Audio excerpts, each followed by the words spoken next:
जैसा कि हम सभी जानते हैं, भारतीय राष्ट्रीय कांग्रेस की स्थापना 28 दिसंबर 1885 ईस्वी में हुई थी।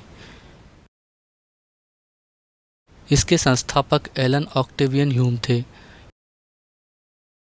इन्होंने इसकी स्थापना बम्बई के गोकुलदास तेजपाल संस्कृत विद्यालय में की थी। इसके प्रथम अध्यक्ष व्योमेश चंद्र बनर्जी थे, जिन्हें WC बनर्जी भी कहा जाता है।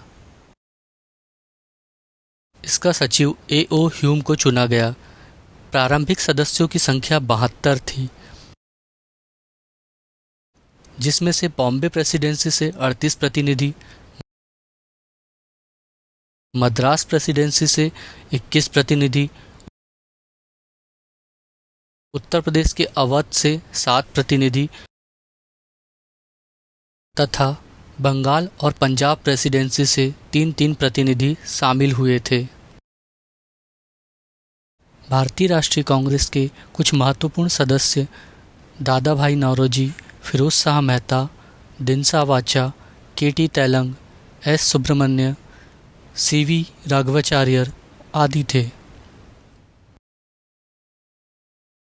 पहले भारतीय राष्ट्रीय कांग्रेस की स्थापना A.O. ह्यूम ने इंडियन नेशनल यूनियन के नाम से की थी, किंतु दादा भाई नौरोजी के कहने पर इसका नाम इंडियन नेशनल कांग्रेस हुआ था।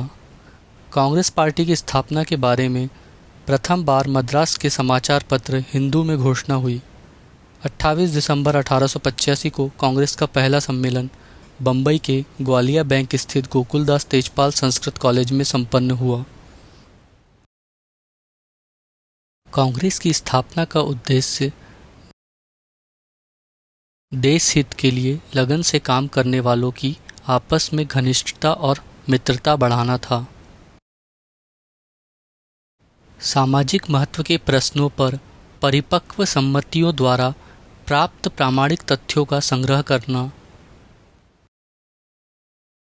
दिशा निर्देशों को जारी करना जिनके द्वारा देश के राजनीतिज्ञ देश हित के लिए कार्य कर सकें, देश में व्याप्त धर्म, वंश एवं प्रांत संबंधी विभिन्न मतों में जो अंतर था उन्हें समाप्त कर राष्ट्रीय एकता की भावना को प्रोत्साहित करना इसका प्रमुख उद्देश्य था।